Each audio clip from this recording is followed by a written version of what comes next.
राज और किरण गांव में एक छोटे से मकान में रहते थे। राज की गांव में एक कपड़े की दुकान थी और किरण घर संभालती थी। इनके दो बेटे थे, बबलू और गोपी। किरण राज की दूसरी पत्नी थी और गोपी उसका सौतेला बेटा था। अजी सुनते हो, हमारा बबलू अब बड़ा हो गया है। इसका स्कूल में एडमिशन करवाना पड़ेगा। हाँ हाँ, तुम चिंता मत करो। गांव में एक अच्छा स्कूल है। मैं कल ही वहां जाकर बबलू का एडमिशन करवाता हूँ। पापा, मुझे भी स्कूल जाना है। मेरा भी एडमिशन करवा दो। अरे नहीं नहीं, तू स्कूल चला जाएगा तो मेरा घर का काम कौन करेगा? मुझसे ये सब अकेले नहीं हो पाएगा। गोपी, तुझे अपनी माँ का ध्यान रखना चाहिए। और वैसे भी तू पढ़ लिख कर क्या करेगा?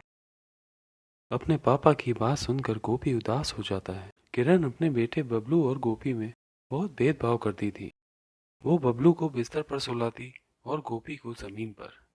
खाने में बबलू को अच्छा अच्छा खिलाती और जो बच जाता वो गोपी को दे देती। राज को भी अपने बेटे गोपी की परवाह नहीं थी। किरण गोपी से ही घर का सारा काम करवाती थी। एक दिन बबलू को स्कूल जाता हुआ देखकर गोपी का भी स्कूल जाने का मन करता है। बबलू, स्कूल में तो बहुत मजा आता होगा। सब बच्चे साथ में बैठकर पढ़ाई करते होंगे ना? हाँ भैया, बहुत मज़ा आता है। हम लोग साथ में पढ़ते ही नहीं, बल्कि साथ में खेलते भी हैं। और हम लोग अपना टिफिन भी शेयर करते हैं। आप भी मेरे साथ स्कूल चलो ना भैया। नहीं बबलू, मैं कैसे स्कूल जा सकता हूँ? मुझे तो घर का सारा काम करना पड़ता है और मम्मी नहीं चाहती कि मैं स्कूल जाऊँ। अब तो स्कूल जा और मन लगा के पढ़ाई कर। उसी दिन गोपी शाम को सब्जियां लेने के लिए घर से बाहर निकलता है। कुछ दूर चलते ही अंधेरा हो जाता है। गोपी एक पेड़ के नीचे बैठ जाता है और रोने लगता है। चुड़ैल पेड़ से बच्चे को देख रही थी। मुझसे घर में कोई प्यार नहीं करता है। सब बबलू से ही प्यार करते हैं। मुझसे घर का सारा काम करवाते हैं। मैं भी तो अभी छोटा हूँ। मेरा भी स्कूल जाने का मन करता है। मैं पढ़ना चाहता हूँ। तो फिर क्यों मम्मी पापा बबलू को ही स्कूल भेजते हैं, मुझे नहीं? मैं सौतेला बेटा हूँ, इसीलिए। काश मम्मी आज अब जिंदा होती तो मैं भी स्कूल जा पाता। ये सब सुनकर चुड़ैल की आंखों में आंसू आ जाते हैं और वो गोपी के सामने आ जाती है। चुड़ैल को देखकर गोपी डर जाता है। चुड़ैल। नहीं बेटा, डरो मत। मैंने तुम्हारी सारी बातें सुन ली है। तुम स्कूल जाकर पढ़ना चाहते हो ना? मैं तुम्हें अपने जादुई स्कूल में पढ़ाऊंगी। जादुई स्कूल? वो कौन सा स्कूल होता है और कहाँ है ये स्कूल? चुड़ैल गोपी को एक गुफा में ले जाती है और उसी गुफा के अंदर था चुड़ैल का जादुई स्कूल। स्कूल को देखकर गोपी खुश हो जाता है।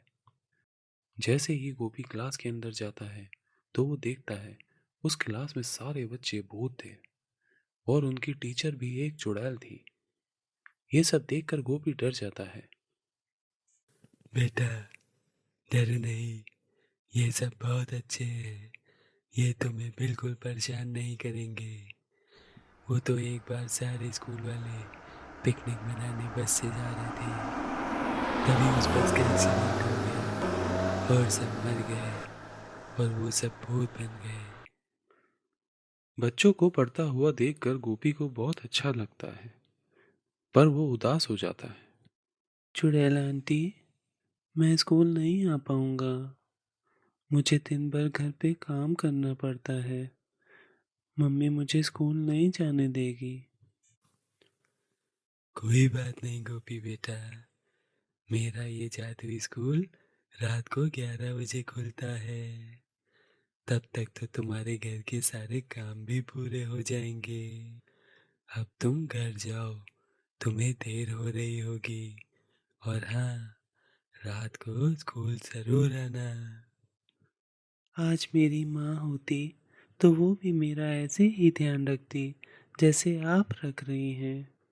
चुड़ैल आंटी, क्या मैं आपको माँ कह सकता हूँ? हाँ हाँ बेटा, क्यों नहीं। अब से तू मेरा बेटा है और मैं तेरा पूरा ध्यान रखूंगी। ये कहकर चुड़ैल गोपी को हवा में उड़ाकर उसे घर छोड़ाती है। गोपी घर का सारा काम खत्म करके रोज रात को स्कूल पढ़ने के लिए जाता है और उसकी चुड़ैल माँ उसे बड़े ही प्यार से पढ़ाती है। पढ़ाई करते करते गोपी बहुत होशियार हो जाता है। स्कूल जाते जाते गोपी बड़ा हो जाता है और उसकी शहर में एक बड़ी कंपनी में जॉब लग जाती है। गोपी अपनी चुड़ैल माँ के पास जाता है और कहता है, माँ, आज आप ही की वजह से मैं इस काबिल बन पाया हूँ जो मेरी इतनी बड़ी कंपनी में जॉब लग गई है। मुझे अब शहर जाना होगा। तू अपनी माँ को छोड़ के चला जाएगा बेटा? नहीं माँ, मैं कैसे आपको छोड़ के जा सकता हूँ।